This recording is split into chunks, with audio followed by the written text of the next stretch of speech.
Olá, ouvintes! Tudo bem? Bem-vindos à sexta temporada do podcast Direito Empresarial Café com Leite. Eu sou Amanda Taide, mineira e cruzeirense na origem, com passagem em São Paulo, e candangue fluminense de coração. Casada, mãe do Pedro, de 5 anos. Pedro do Fluminense. Do Lucas, de 3 anos. Lucas do Brasil. E tutora do Vira-Lata Farofa. Sou professora da UNB dos cursos de Direito Empresarial, Concorrência, Comércio Internacional e Compliance. E consultora do Pinheiro Neto Advogados nas mesmas áreas. Esse é um podcast simples, curto e gostoso, como um café da manhã rapidinho durante a semana. Nosso audacioso objetivo é ter uma biblioteca em áudio gratuito dos textos dos principais autores de direito empresarial do Brasil, para a gente poder aprender ouvindo com suas principais ideias e teses jurídicas. Eu recordo a vocês que cada temporada segue sempre a mesma cronologia do meu programa de curso da UNB. Ou seja, a gente começa com teoria da empresa, passa por fundamentos do direito societário, segue por limitada e fecha com SA. Pegue então sua xícara de café com leite ou chá, seu tênis para fazer exercício físico e cuidar da saúde, ou então seu fone de ouvido para ouvir no seu meio de transporte diário. Vamos comigo então para a próxima xícara de café com leite?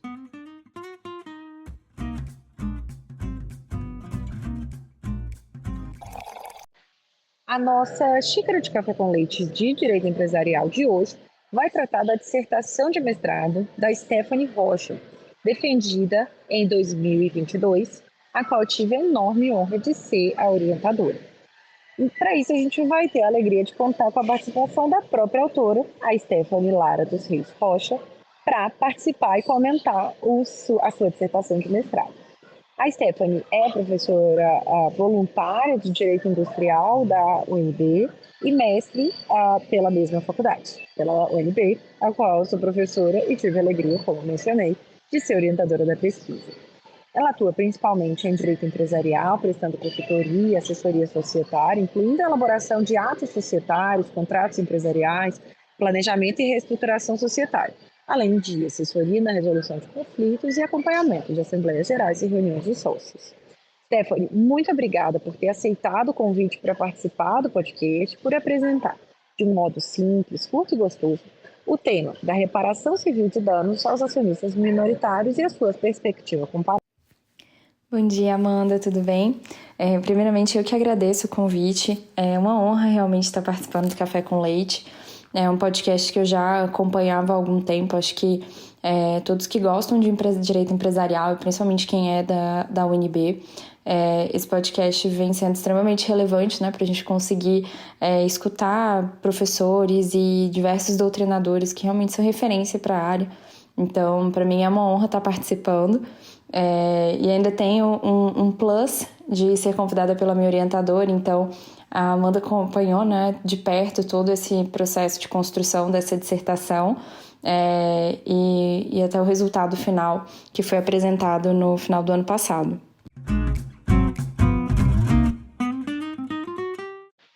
Stephanie, conta um pouco então para os nossos ouvintes o que te levou a escrever sua dissertação de mestrado sobre esse tema de reparação civil na perspectiva dos acionistas societários.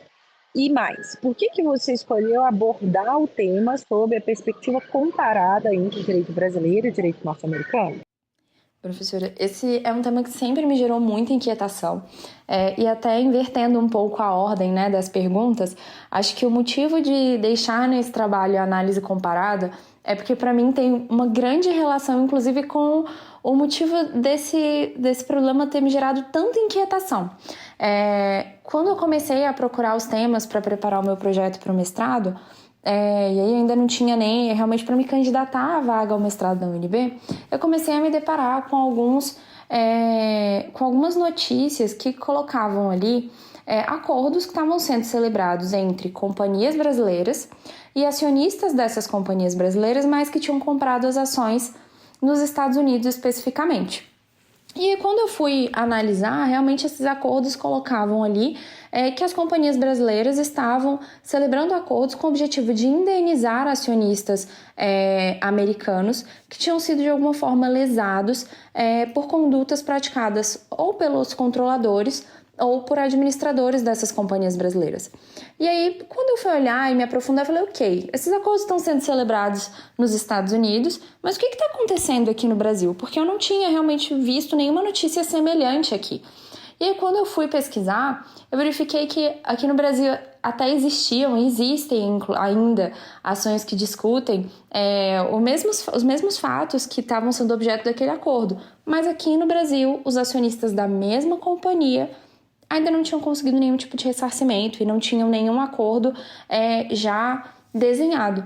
Isso realmente me gerou uma grande inquietação. Acho que como realmente entusiasta do direito societário, eu comecei a me perguntar, olha, o que está acontecendo no nosso direito societário e no mercado brasileiro, que aqui a gente não está conseguindo ressarcir os nossos acionistas, mas lá fora os acionistas das mesmas companhias brasileiras estão alcançando esse ressarcimento. E aí surgiu realmente a grande inquietação desse trabalho e também, obviamente, foi um dos motivos que me fez ter esse interesse nessa análise comparada. Porque acho que para mim foi talvez a grande faísca que levantou e que chamou muito a minha atenção para essa discussão.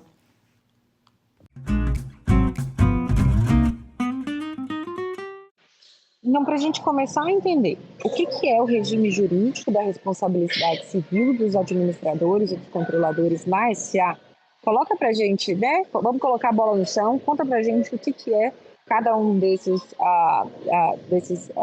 dessas frentes de responsabilidade, quais que são as semelhanças, as diferenças e o embasamento legal. Bom, quando a gente foi discutir realmente responsabilidade civil dentro do trabalho, a gente entendeu que seria necessário dar um passo atrás. E esse passo atrás foi realmente para conseguir enxergar, ok, já que eu vou falar sobre responsabilidade civil, quem eu vou responsabilizar e em quais hipóteses essa pessoa poderá ser responsabilizada. E aí surgiu a necessidade de realmente abordar um aspecto ali sobre a responsabilidade, a possibilidade de responsabilização dos administradores, em quais hipóteses isso pode acontecer.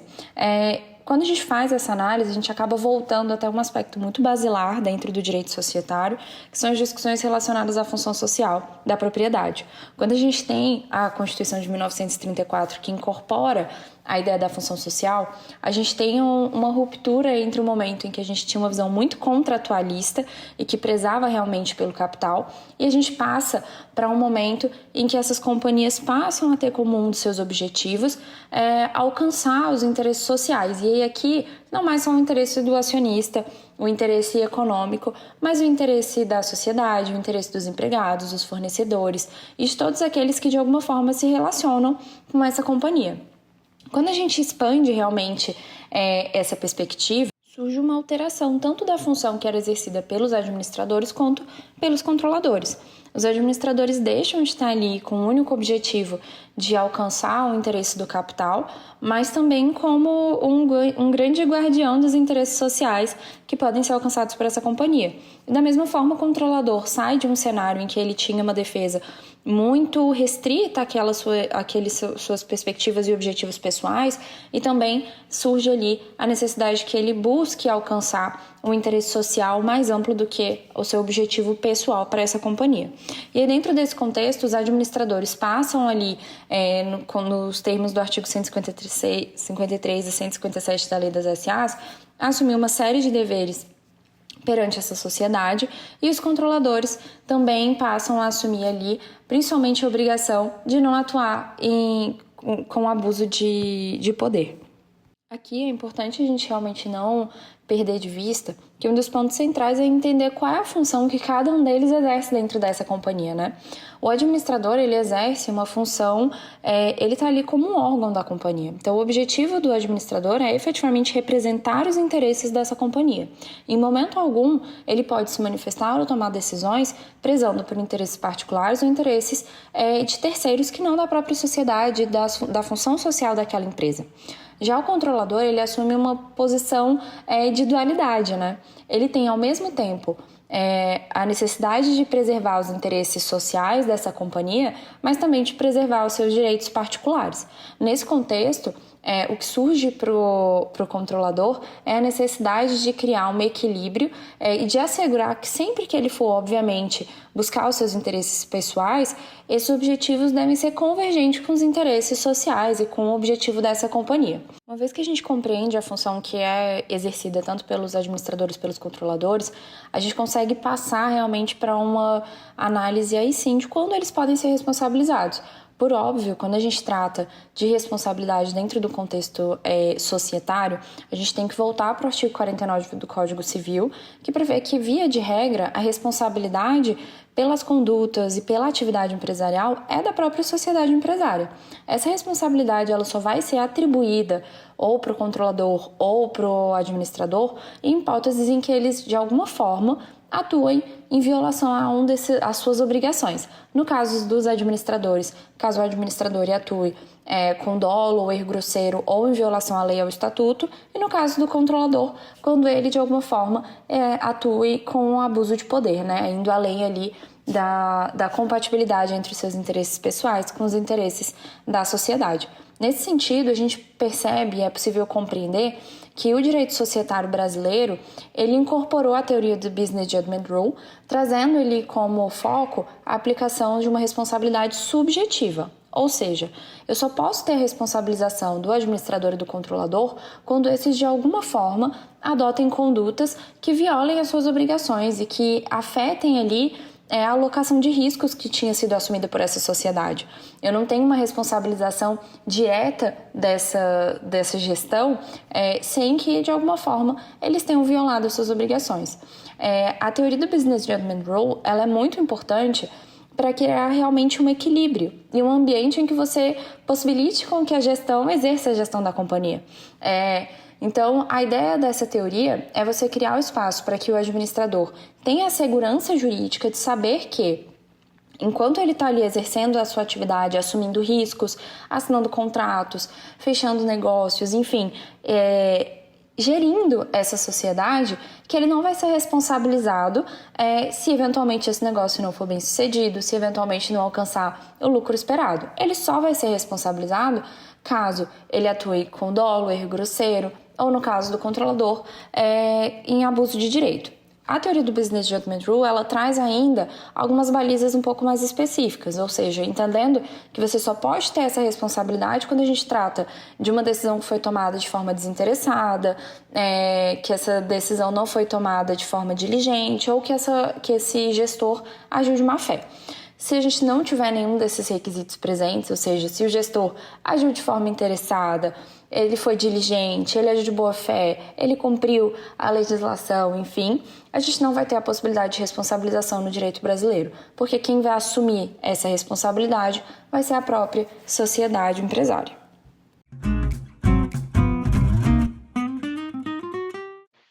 Então, para que a gente possa ter tempo, para explicar para a gente a sua dissertação, como que você resumiria para os nossos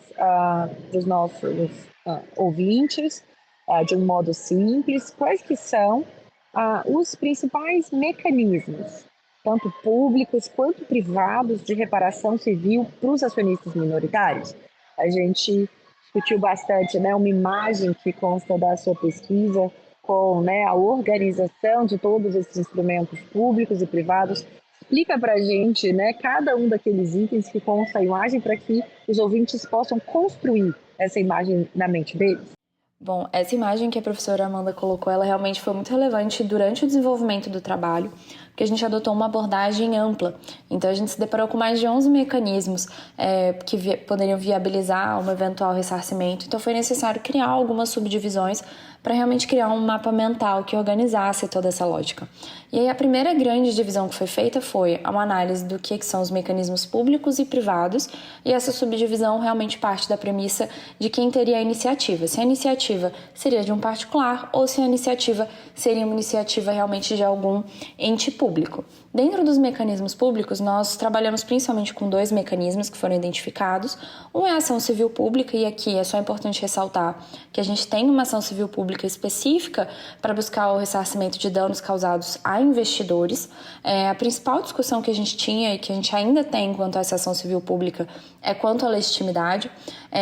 O rol inicial da Lei 7.913, que trouxe ali a previsão dessa ação civil pública, ele acabou sendo um rol mais restrito do que o que a gente tem via de regra para ações civil públicas. Então, durante muito tempo, a gente tinha essa discussão se todos os entes legitimados para o ajuizamento de uma ação civil pública também poderiam ajuizar essa ação buscando reparação de danos a investidores. Então, essa foi a grande discussão que a gente teve durante muito tempo. Essa discussão foi pacificada em partes pela Lei 14.195 de 2021, mas ainda assim a gente provavelmente vai se deparar com alguns desdobramentos dessa discussão. O segundo mecanismo público é o termo de compromisso junto à CVM. Esse termo de compromisso ele é peculiar porque a gente não está falando de um mecanismo próprio para o ressarcimento, mas a gente está falando que dentro de um processo administrativo da CVM existe a possibilidade de ser proposto um termo de compromisso. Esse termo de compromisso, ele pode ter, dentre uma das suas obrigações, a obrigação de ressarcir, mas isso não é uma exigência, não é uma formalidade necessária para a celebração desse termo, mas é uma possibilidade, por isso a gente também aborda dentro do trabalho. Quando a gente passa para os mecanismos privados, aí sim essa lista fica um pouco maior. A gente tem primeiro a subdivisão entre os mecanismos judiciais e os extrajudiciais. Nos judiciais, a gente trabalhou com 2 hipóteses. As ações sociais, que são as ações em que a gente busca discutir a reparação dos danos causados à companhia, e a ação individual, que são as ações que buscam ressarcir os danos causados aos acionistas. Por que essa divisão é importante? Quando a gente trata dos mecanismos judiciais, o ponto central para eu saber toda a parte de legitimidade, qual mecanismo vai ser cabível, é entender quem sofreu o dano, ou seja, qual patrimônio foi lesado. Esse ponto, apesar de parecer ser objetivo, ele acaba trazendo uma série de controvérsias, porque muitas vezes alguns danos que a gente imagina que são causados aos acionistas são, na realidade, os danos sofridos pela companhia. Por exemplo, a desvalorização da ação não necessariamente é um dano ao acionista, mas é um dano à companhia que, de alguma forma, teve as suas ações desvalorizadas e que causou um dano indireto ao acionista. Dessa forma, a gente tem a ação social para a reparação dos danos à companhia e a ação individual, que busca a indenização dos danos causados aos acionistas. A ação individual é uma ação de responsabilidade civil prevista no Código de Processo Civil, não tem grandes peculiaridades. Quando a gente trata da ação de responsabilidade, da ação social de responsabilidade civil, a gente tem algumas outras hipóteses, e aí sim são ações específicas com previsão na Lei das SAs. Uma vez que a gente identifica que esse dano foi causado à companhia, a gente passa para a próxima pergunta, que é: quem causou o dano? Se foi o administrador, nós vamos estar diante da ação social prevista no artigo 159. Se foi o controlador, a gente vai estar diante da ação social prevista no artigo 246. A ação social que busca discutir a reparação dos danos causados à companhia pelos administradores, ela basicamente tem como principal característica a necessidade de uma deliberação prévia da Assembleia, ou seja, a própria Assembleia Geral vai ser responsável por essa discussão, principalmente por ser uma matéria estratégica, porque os impactos de uma eventual ação reparatória podem ser substanciais para a companhia, então essa matéria é discutida pela Assembleia, e também pelo fato de que não faria muito sentido você colocar o próprio administrador para decidir pelo ajuizamento ou não de uma ação em que busca a sua própria condenação. Então a gente tem essa principal característica e, via de regra, compete à própria companhia ajuizar, ingressar com essa ação social, buscando reparação dos danos que a companhia sofreu. Mas, obviamente, o legislador entendeu e ele compreendeu a possibilidade de não existir ali um interesse ou de, eventualmente, ocorrer alguma inércia por parte da sociedade. E aí, nesse caso, surge a ação social uti singuli. Essa ação, basicamente, ela acontece quando você tem o acionista atuando em substituição da própria companhia. E aí a gente tem 2 hipóteses. A ação social uti singuli, quando a gente fala da substitutiva, é basicamente a hipótese em que você teve a Assembleia Geral, por maioria simples, aprovou o ajuizamento de uma ação de ressarcimento, só que durante 3 meses a companhia simplesmente não tomou nenhuma iniciativa, ou seja, nenhuma medida foi adotada para que essa ação de fato fosse ajuizada. Nesse caso, após o prazo de 3 meses, os acionistas passam a ser legitimados para adotar ali as medidas necessárias para o ajuizamento da ação. Essa é a ação ut singuli substitutiva. A outra forma que a gente tem é a ação social ut singuli derivada. Basicamente, a ut singuli derivada, ela entende que existem cenários em que a própria manifestação da Assembleia Geral pode não necessariamente estar prezando ali pela busca de todos os interesses dessa companhia. E aí, nesse sentido, a gente legitima o acionista a ajuizar a ação, ainda que a Assembleia tenha se manifestado de forma desfavorável. Ou seja, nesse caso, eu tive a manifestação da Assembleia, mas a Assembleia decidiu não ajuizar a ação. Nesse caso, a ação social ut singuli derivada, ela transfere para os acionistas a possibilidade deles exercerem esse direito, ainda que de forma contrária ao interesse daquela sociedade manifestado pela Assembleia. Obviamente, para que isso possa acontecer, a gente tem ali o requisito de que essa ação só pode ser ajuizada mediante a iniciativa de pelo menos 5% do capital social. Ou seja, acionista, você pode ajuizar essa ação, mas você precisa ter um grupo de pelo menos 5% do capital social para que vocês possam ingressar com essa ação. Então, basicamente, esses são os formatos que a gente tem. A gente fala da possibilidade de responsabilização dos administradores. E a gente também tem a ação social com o objetivo de responsabilizar os controladores. Quando a gente fala da ação de responsabilização dos controladores, é importante primeiro ter em mente que, via de regra, quem seria responsável pelo ajuizamento dessa ação seriam os administradores em nome da própria companhia. Mas, caso os administradores não tomem essa iniciativa, a gente tem também a possibilidade de que os acionistas façam esse papel. Nesse caso, a gente tem 2 cenários. O primeiro prevê que os acionistas que têm pelo menos 5% do capital social podem, em conjunto, ajuizar essa ação de reparação em face dos controladores. Então, ela é muito parecida com o que a gente viu da ação social ut singuli derivada. A segunda hipótese é quando eu não tenho ali um grupo com pelo menos 5% do capital social, mas eu tenho interesse, sim, no ajuizamento dessa ação. Dessa forma, eu crio a possibilidade do ajuizamento, desde que seja realizado o depósito calção equivalente aos custos dos honorários dos advogados. Então, eu crio 2 possibilidades do ajuizamento da ação social pelos acionistas. Uma, quando eles têm pelo menos 5%, e a outra, mediante a garantia de um depósito calção. Bom, esses são os mecanismos judiciais que a gente tem. Quando a gente fala dos mecanismos privados extrajudiciais, basicamente a gente tem a arbitragem. A arbitragem segue os mesmos requisitos legais, então a gente também tem as mesmas ações que a gente viu no meio judicial. A peculiaridade é que essas ações vão ser discutidas no âmbito de uma câmara arbitral. Bom, não sei se foi muito resumido, mas basicamente esse foi o panorama de todos os mecanismos que a gente analisou dentro desse trabalho.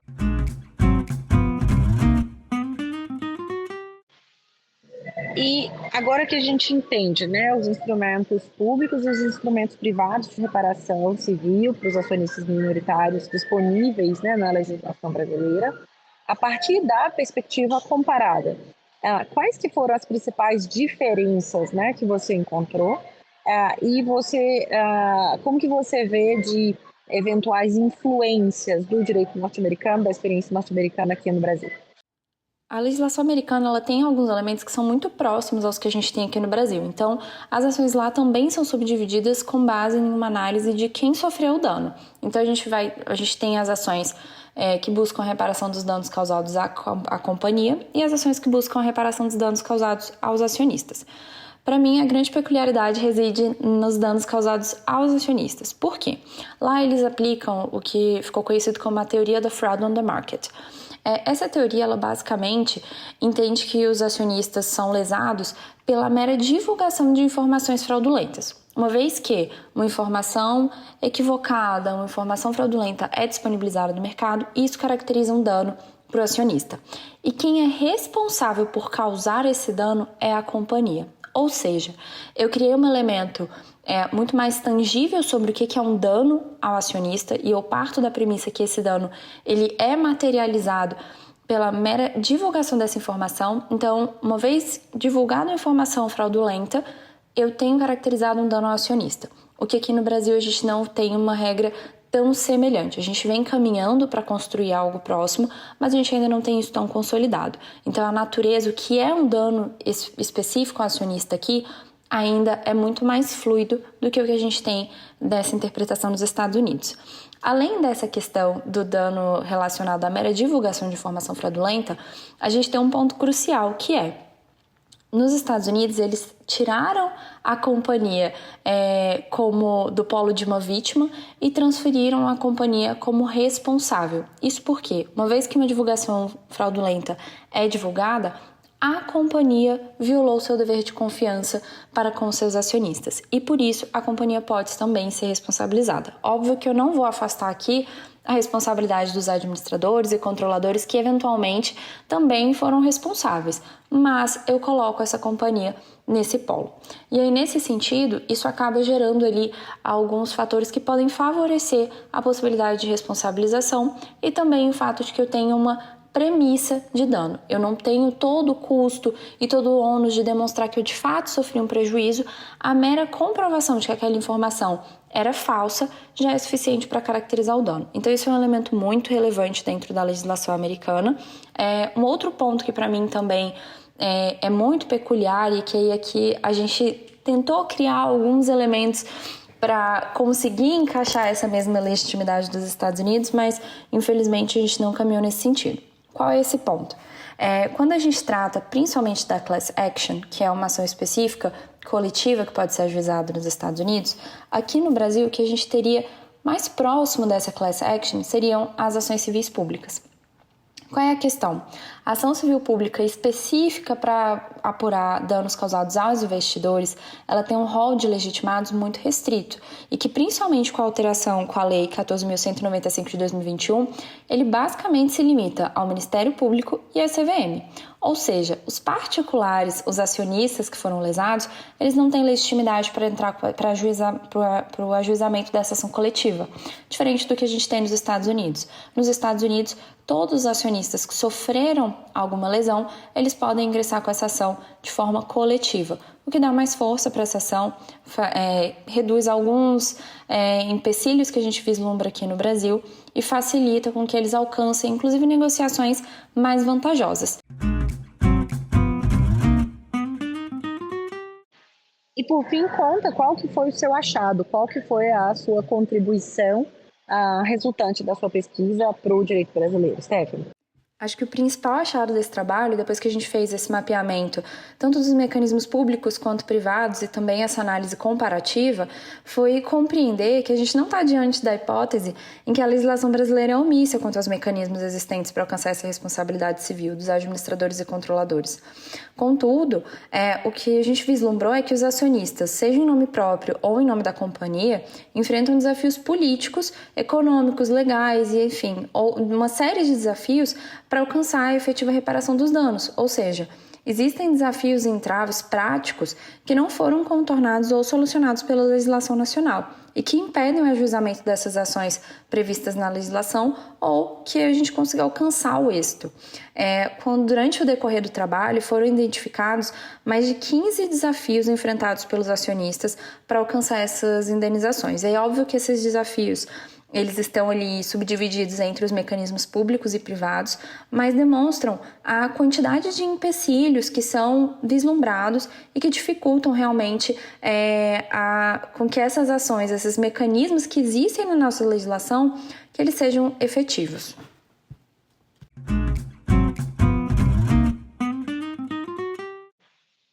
E por fim, Stephanie, agora, tendo defendido a pesquisa há um pouco mais de um ano, conta pra gente como que você continua se mantendo atualizada sobre sistemas, doutrina, jurisprudência, como que você acaba tentando conciliar a sua vida profissional e acadêmica e mantendo essa perspectiva de atualização constante?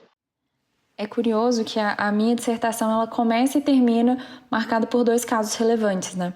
Acho que quando eu comecei, como eu coloquei ali, acho que o caso que me instigou foi muito relacionado a algumas discussões ali no âmbito da Operação Lava Jato. E agora, poucos meses depois da defesa, também fomos infelizmente surpreendidos com a divulgação de um caso nacional que traz à tona uma nova discussão sobre possibilidade de responsabilização dos administradores e controladores. E todas essas discussões hoje vão ser enfrentadas em uma perspectiva muito mais madura. A gente está falando, quando a gente começou ali, mensalão, Operação Lava Jato, hoje a gente tem legislações que sequer existiam à época. Então, as discussões foram amadurecidas, os casos que foram ajuizados lá atrás, hoje estão caminhando, né, para um desfecho, ou já tiveram ali desdobramentos muito relevantes. Então, acho interessante conseguir observar, e acho que existe muito esse espaço para entender como a gente avançou, né, dentro desse cenário e hoje em que momento a gente está para discutir essas ações diante de novos casos que vão surgir. Então, isso acho que realmente a existência de um novo caso só me instigou mais a entender realmente a relevância dessa discussão. E, além disso, acho que durante a própria defesa, os membros da banca destacaram que existem ali subtópicos que merecem, que poderiam ser uma nova dissertação, realmente para que pudessem discutir questões como, por exemplo, essa caracterização do dano, quando a gente fala do que é um dano para a companhia, o que é o dano para o acionista. Então, tem uma série de elementos dentro do trabalho que com certeza não foram esgotados na dissertação, que continuam me instigando e continuam me gerando essa inquietação para continuar pesquisando dentro dessa área.